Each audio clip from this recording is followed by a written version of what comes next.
without question, a dull axe is a dangerous axe. Even a sharp axe can glance, but the duller it gets, the more you're increasing the chances of a glance. And although it didn't bite the wood where you hit it, when it glances off, it still has energy enough, and it's probably keen enough yet to cause much damage to things that bleed. So you want it as sharp as possible so that it bites where you hit. If you want to start a fight with a chainsaw on YouTube, you just got to post a video. There'll be an eruption of comments on you're doing it wrong. The axe community is a little bit more polite. So when you ask things like, what should you put on your handle? How should you hang your head? There's discussion, but it tends to be a little bit friendlier.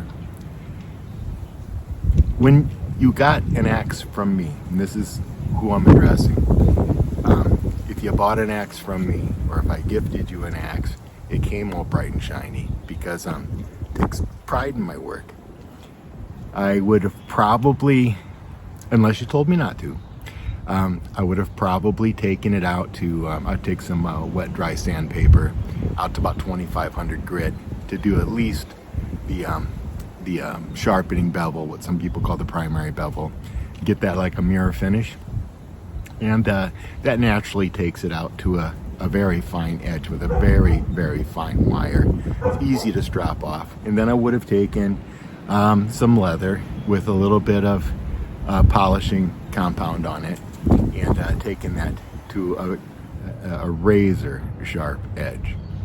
And you'll see a lot of people do that. And mostly it's a matter of a joy that they can do that. It's not very difficult. An axe is made of relatively mild steel alloy compared to some knives, and to get it as sharp as a razor, it doesn't take a whole lot. So we do it. My concern is that you think now you have to keep it that way. I don't. In fact, I don't usually polish a lot of my heads. Here is a true temper, I would say reminiscent of the Perfect. It's not the original Perfect, Kelly Perfects, Michigan style axe. And this one, it's sharp enough right now. I would touch it up before I used it. It's sharp enough right now to take hair off my arm. Just a little bit. But I can fix that really quick. You'll see, I don't know if you can see it. You see there's a little thin glint right there? That little micro bevel is on there to protect the edge. And the only way I touch that up is take a little stone. I might put a little bit of oil on it. Uh-oh, where'd my oil go? Or you could spit on it, but usually I put oil on these stones. And just take this stone, and I use the same index on my finger, so it's the same every time. And I just do the, what's it, Rod Hamilton? Who's the East Coast lumberjack? Do it this way.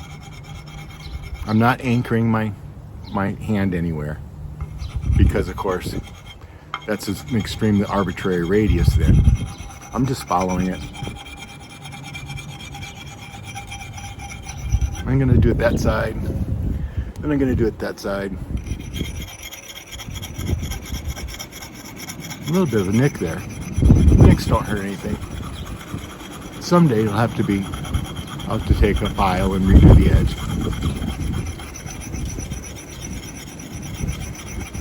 And that's probably all I need to do. Stick that back in my pocket. Now, on the very edge now, what I just did, I can feel it. There is a little burr on there, and we take the burr off. We don't have to do anything fancy to take the burr off. I could do it a number of ways. I could use my hand, because my hands are calloused. I could use my canvas apron here, or I could just take a piece of wood. And with the wood, I'm just gonna work that edge a little bit. That's a dirty piece of wood. Here, let's break off a nice clean chunk. There. And just take that, push away.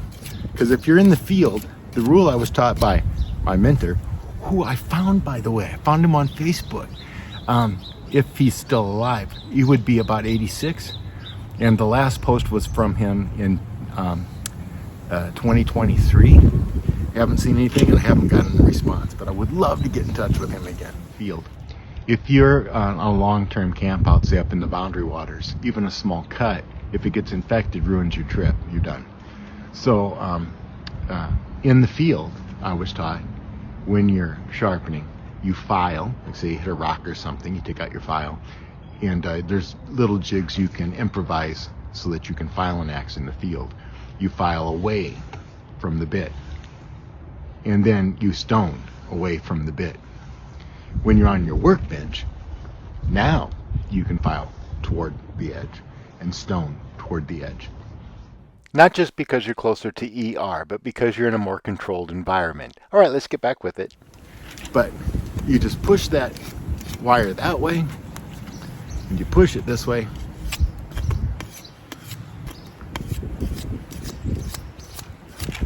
And if I'm right, yeah, that came off. So now will it raise hair? Let's see. Oh yeah, you hear it? And that's good enough. But good enough for what? So when you ask the question, how sharp should my axe be? Boy, you've really asked a lot of questions. And I'm gonna try to address those. And I made notes because I don't want to wander today. I have a habit of just digressing like crazy. So some of the questions that you're going to have to deal with are, what type of axe is it? Is it a splitting maul? How sharp do you need a splitting maul? Well, if you ask Buck-and-Billy Ray Smith, it has to be sharp enough that when he sticks it in something, he can pick the log up and move it so he's not constantly bending over. Is it for chopping? Is it for carving? And by chopping, I mean bucking or felling or limbing. So what's the application? What's the purpose that you have? Is it going to be your all-purpose axe? You're going to do everything with it? I have a couple of hand axes that I use for hunting. And usually when I go hunting, I have one in the backpack because when I do deer in the field, I use my pocket knife and I use an axe. Instead of having like a game kit or something, I'm an axe man. I don't have a meat cleaver at home. I have an axe. I don't have, when I go camping, if I'm going to be cooking, I use an axe. Everything I have is an axe, but they're sharpened differently. So my hunting axe, the one strapped to my pack to make the blinds, to clear shooting lanes, that one is a boy's axe or a small forest axe. And the one in my pack, that one's strictly kept aside for when I have to dress out a deer. Okay. I have broad and half hatchets on my table that I use when I'm hafting an axe. I'm thinning them down and I'm carving them because I could use a draw knife. I would love to have one, but when I try to price one, the ones that I want, I'd rather just use that $10 thing I got off eBay that I keep really sharp for that work. But if you give me a draw knife, I'll use it. But unless you're going to gift me one, I'm going to just use my axes because that's what I got. And then I have one that maybe I would use for if you're trying to get roots out of the ground, you'll never get all the dirt off of it. I'm not going to use my hunting axe to chop roots out of the ground. I'm going to use one that's probably a lot less sharp and it's got a better protected edge. I'll talk about it. Now, in general, when we talk about sharp, we don't distinguish between keen and sharp. We use them as synonyms. Keen means how sharp is it? So when you are specifically talking about sharpening, I'll give you a link here to the scienceofsharp.com website. That's what it is, scienceofsharp.com. That's wonderful. You should go there. You learn a ton of stuff about sharpening your axe, and it's really well done. And like it says, it's the science of sharp. Things will be truly, I mean, a lot of guys will say they're doing a scientific experiment, and what I'm going to do now, I'm going to demonstrate, does it make a difference how sharp your axe is when you go to the wood pile? They truly do science. They're not doing what a lot of YouTubers call science. But they make a distinction between the word sharp and the different and keen. Now, the word sharp, when you get technical, when you're probably never going to have a reason that you need to do this. But when you distinguish between the terms at this level, at this technical level, sharp means what's the angle? What's the cutting ability of the angle of the edge that you're cutting with? And keen means how did you dress the very apex of that angle?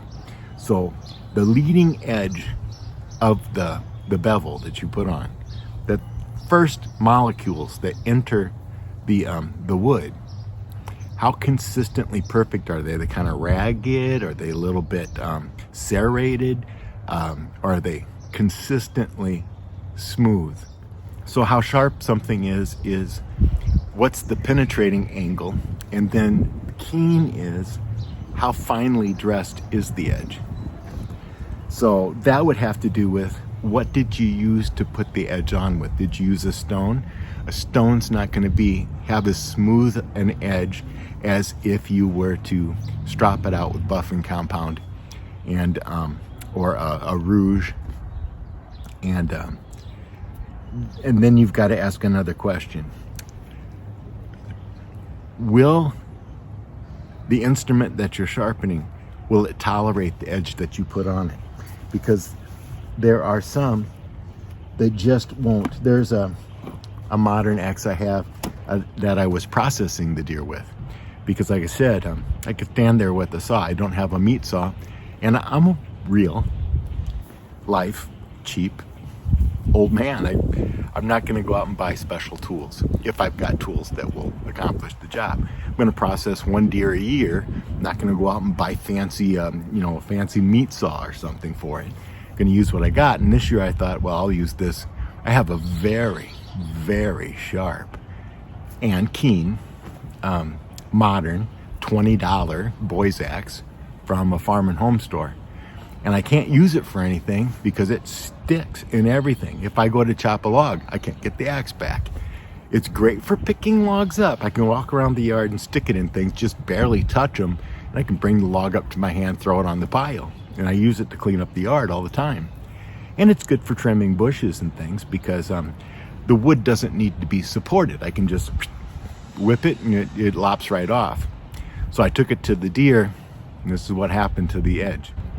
It didn't tolerate the edge because the metal alloy being used and the sharpness and keenness of the edge, that axe couldn't tolerate it in bone.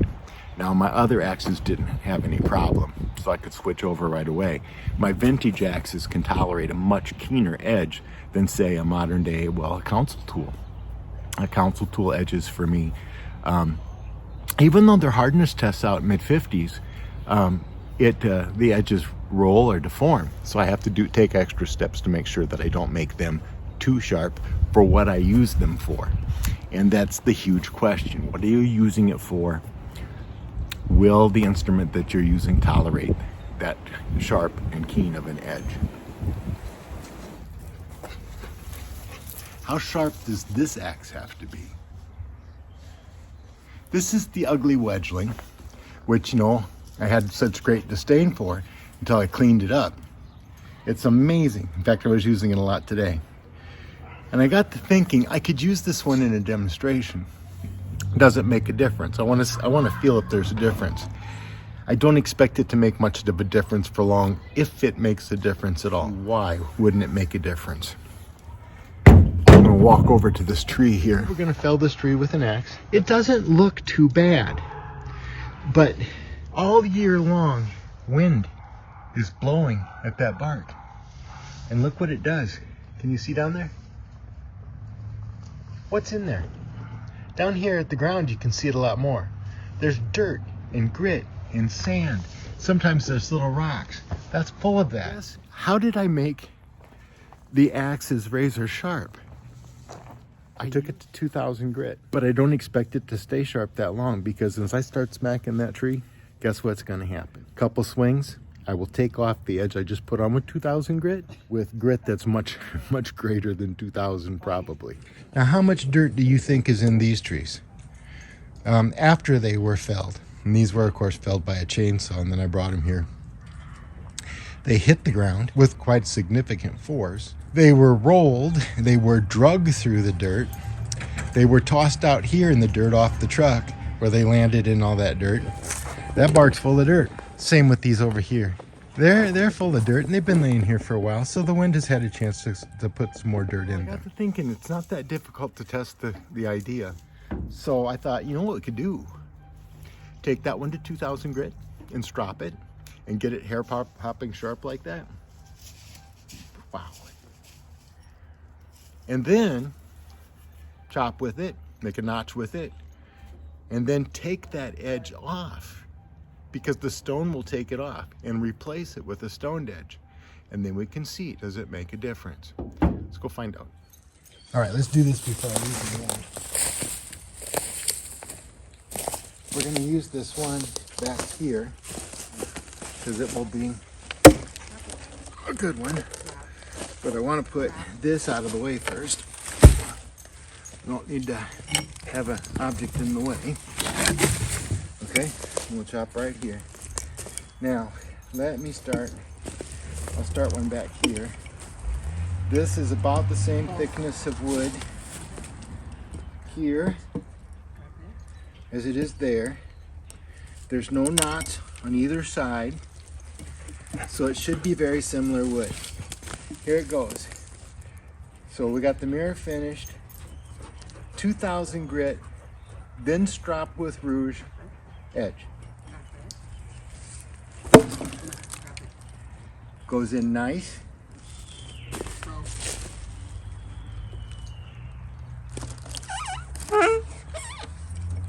So that's in about 3 fingers.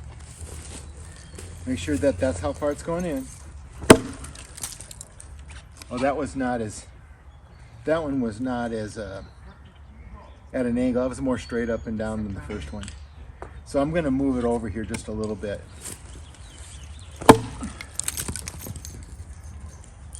And I gotta actually hit the log. We're up to the middle of the side bevels.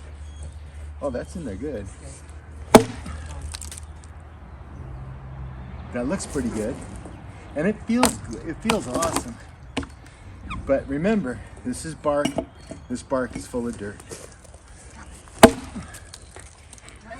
Oh, I love this axe.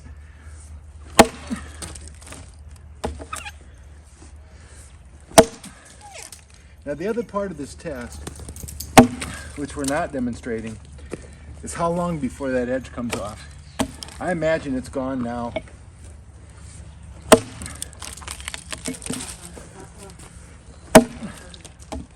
Clean the notch up.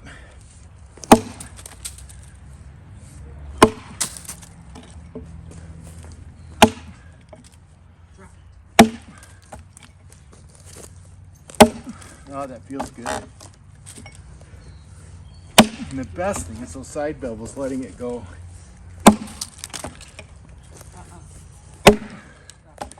Did I tell you that about, well, it wasn't even 2 weeks after I posted that video on making these side bevels, Buck and Billy Ray took accounts into a felling axe, gave it side bevels. I just thought that was cool timing. All right, that's very nice. I'll show you that too when I do the other one. But what I'm gonna do now is I'm gonna show you what I would normally do to touch this up before I started chopping. My dad used to do it this way.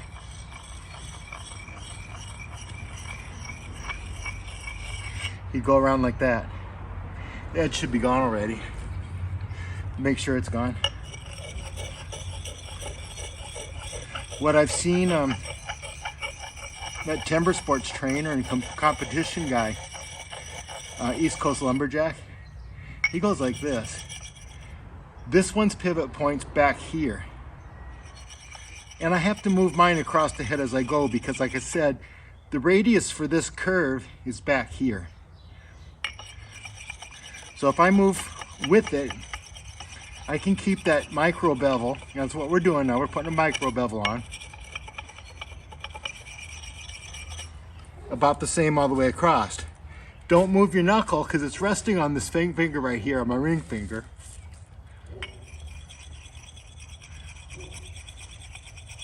I hope I'm not off camera. But I can do this again if I have to. Okay, there's no way that that edge is there anymore. And I can strop it the way my mentor stropped an axe in the field. And now watch this, because everybody talks about you got to take that, if there's a little edge on there. Yes, there is. Yeah, I curled something over. He would say, how do you strop that? I know a lot of people are going to grimace, but he'd go like this. He goes, there, wire's gone. He wouldn't even worry about dragging it back and forth like this. He would just say, wire's gone. Now some people say, you just ripped it down the edge. And he'd say, it's an axe, people. But this is not a shabby edge. Okay, it's raspier.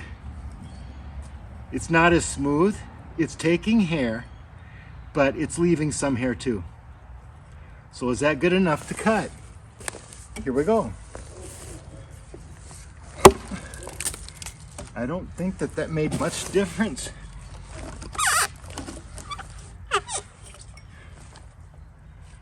That's about 3 fingers.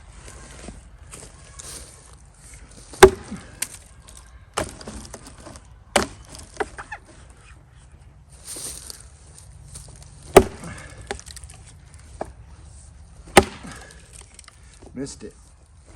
That's better. Popping the chip's the same, but that's got nothing to do with the edge. That's got to do with the profile, the sharpening profile.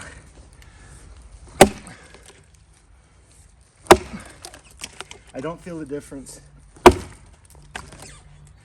That's going in there.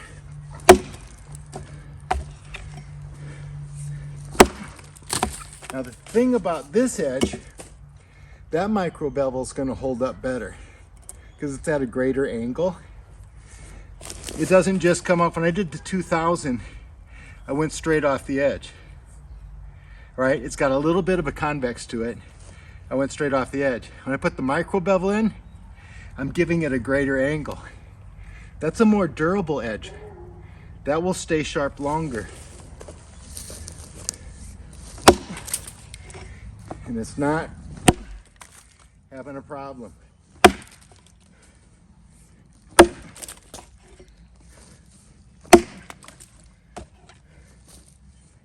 Okay, about time to clean this one up.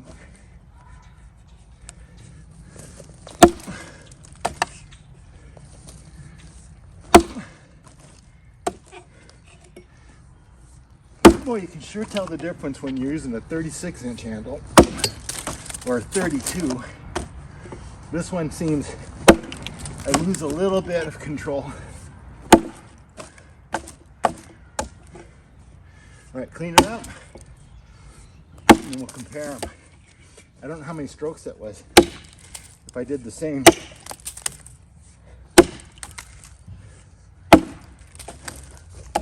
Need one more. I think I took more on this side because I'm a lot deeper. All right, let's take a look.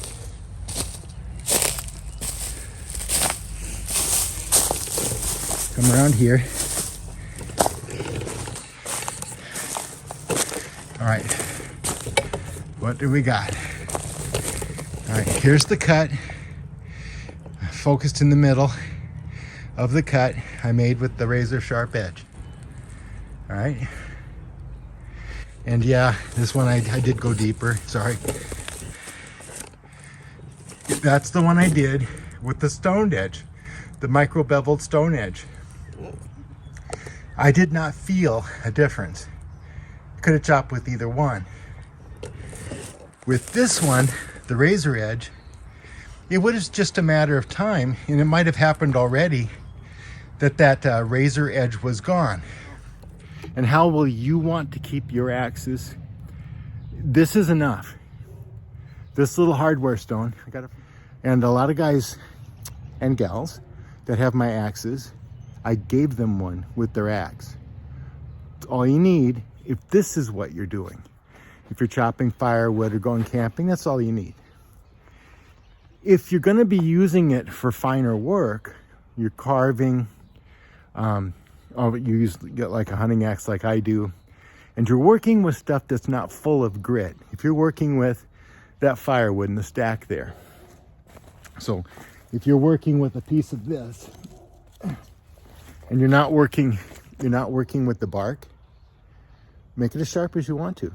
If you're going to be shaving this, you don't have to. The stone will get it very close. But if you wanted to carry a belt with you or a strop with you and strap your axe, you can. So what's my recommendation for you if you have one of my axes? How are you going to keep it sharp in use? Well, I made it pretty for its birthday, or in the case of a vintage axe, its rebirth day. For you to actually use the axe and keep it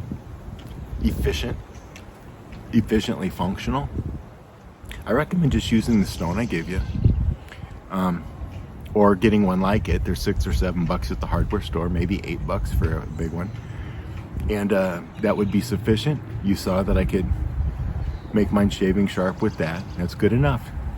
I don't see a huge advantage to constantly trying to keep that keen of an edge on it with buffing it out and making it like a fine carving tool or a chisel or the blade in your block plane. You can do that, but that's a matter of how much time do you want to put in it to get out of it what you want. It's personal preference. And my personal preference is I don't want to waste a lot of time. I'm going to go out to my block, my chopping block, going to touch it up. Maybe, usually don't, but while I'm using it, I might touch it up again if there's a reason to. Usually don't while I'm felling out in the grove. In the old days, and I was out there all day long, probably occasionally I would have to take a stone, touch it up, go back to work. All right. And that's all I got to say about that. Yeah. No fight, no quarrel. Just if you have my axe, that's really all you need to do. Okay.